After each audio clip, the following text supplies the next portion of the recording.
Kahal Kadosh Vinirbad, mesdames et messieurs, nous allons prendre la suite des lois relatives à la tzedaka. Nous étions arrivés hier à la règle numéro 9, à savoir un pauvre qui refuse de prendre la tzedaka. On doit user de subterfuge en faisant passer le don pour un cadeau ou un prêt. Et par exemple, un riche qui dépense chichement son argent au point d'en être affamé et assoiffé, eh bien celui-là par contre, on ne s'en occupe pas. En d'autres termes, il faut que la tzedaka soit maintenue dans cette notion de tzedek. C'est-à-dire que tout ce qui est tzedaka démarre sur un esprit de justice, se réalise en termes de justice et soit maintenu en une situation de justice. En aucun cas, on doit admettre que la tzedaka soit un prétexte à quelque chose qui serait évidemment une justice biaisée. Et c'est pourquoi, lorsque quelqu'un, par dignité, va refuser la tzedaka, il faudra finalement, entre guillemets, lui forcer la main pour lui faire du bien. La règle numéro 10 nous dira que, toujours dans le Rambam, que celui qui refuse de donner la tzedaka ou qui en donne moins que ce qu'il devrait donner, eh bien, à l'époque où le tribunal rabbinique avait la possibilité, il était habilité à donner des ordres de justice, le tribunal rabbinique l'obligeait à donner ce que l'on a estimé être dans ses possibilités, quitte à le sanctionner physiquement. À l'époque, c'est la règle de la bastonnade, les 39 coups. Et au besoin, on saisissait ses biens et on prélevait ce qu'il devrait donner. En fin de compte, c'est l'obligation de la contribution, exactement comme cela se fait dans les États aujourd'hui.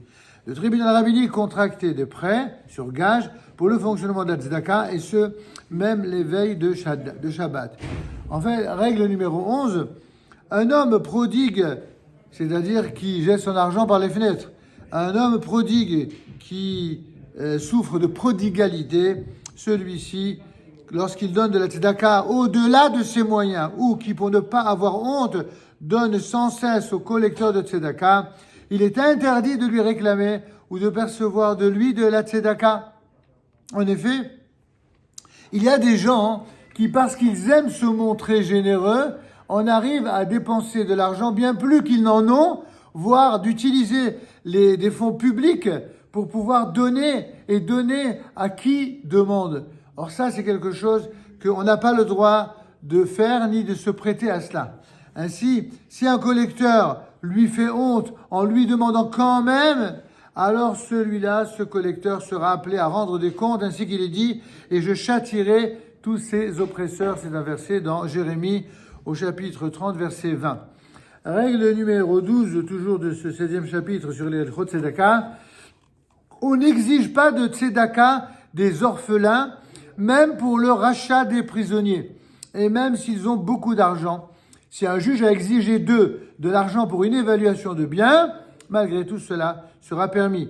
Les administrateurs de la tzedaka peuvent prendre de l'argent en petite quantité des femmes, des esclaves ou des mineurs, mais pas une somme importante, de peur qu'il ne s'agisse d'un vol, c'est-à-dire d'une somme qui serait prise sans le consentement du chef de famille. Qu'est-ce qu'une petite somme pour eux?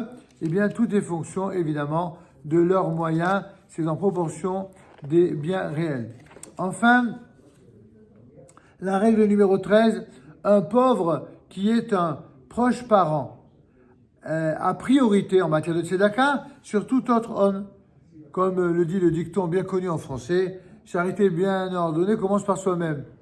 D'abord, on doit donner aux siens. On a une épouse, on a des enfants, on doit leur donner ce dont ils ont besoin. Après, on donnera aux pauvres de sa famille, ensuite aux pauvres de sa communauté, et enfin aux pauvres de son quartier, et puis au-delà. Et de manière crescendo.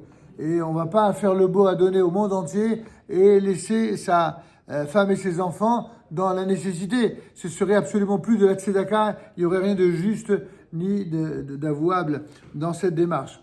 Les pauvres de notre maison passent avant les autres, c'est ce que confirme ici le Rambam, et les pauvres de la ville, eh bien, et ceux de la ville passent avant ceux d'une autre ville, ainsi qu'il est dit, ouvre ta main à ton frère, à ton pauvre, à ton nécessiteux, comme on le voit dans le verset, dans le Deutéronome, chapitre 15, verset 11. Règle numéro 14, celui qui est parti faire du commerce dans une autre ville, dans laquelle on a exigé de lui de la tzedaka, il a le devoir de donner de la tzedaka pour les pauvres de cette ville. Mais s'il s'agit d'un groupe de commerçants dont on a exigé la tzedaka, ils doivent la donner, et lorsqu'ils retournent dans leur ville, alors ils peuvent la reprendre pour nourrir les pauvres de leur ville. S'ils rencontrent un responsable de la communauté de leur ville, ils peuvent lui remettre la somme d'argent pour la distribuer dans leur ville, exactement comme bon lui semble. Enfin, règle numéro 15, celui qui s'engage à donner, c'est toujours le Rambam qui s'exprime, celui qui s'engage à donner 200 dinars, ou alors un Sefer Torah, en faveur d'une synagogue, mais il omet de préciser laquelle, il dit juste pour une synagogue, alors on les remettra à la synagogue qu'il fréquente habituellement. Oui, la tzedaka, c'est pas d'être toute l'année dans une synagogue et finalement d'aller à celui qui est un peu plus malin que les autres, comme ça se pratique malheureusement aujourd'hui souvent. On a des fidèles, on n'a pas à se plaindre chez nous, Baruch Hashem, mais il y a certains fidèles qui en fait ne donnent que très rarement, voire pas du tout de tzedaka dans la synagogue qu'ils fréquentent.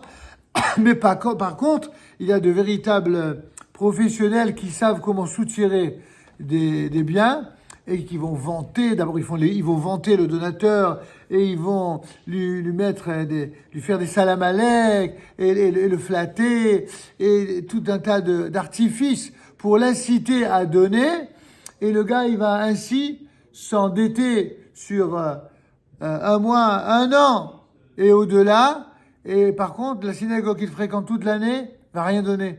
Cette attitude, elle est indigne d'un fidèle de synagogue qui ne mériterait même plus le titre de fidèle, mais plutôt d'infidèle à la communauté à laquelle il appartient. Rappelez-vous, toujours dans la logique du Rambam, on commence d'abord par son entourage et après par le reste. On n'a jamais dit qu'il fallait pas aider les autres, il faut aider tout le monde. Celui qui a les moyens de donner au monde entier, mais tant mieux. Qu'à cela tienne, si quelqu'un est aussi riche que Crésus ou alors Bill Gates, alors que Dieu lui en ajoute encore 1000 fois et qu'il donne à tout le monde.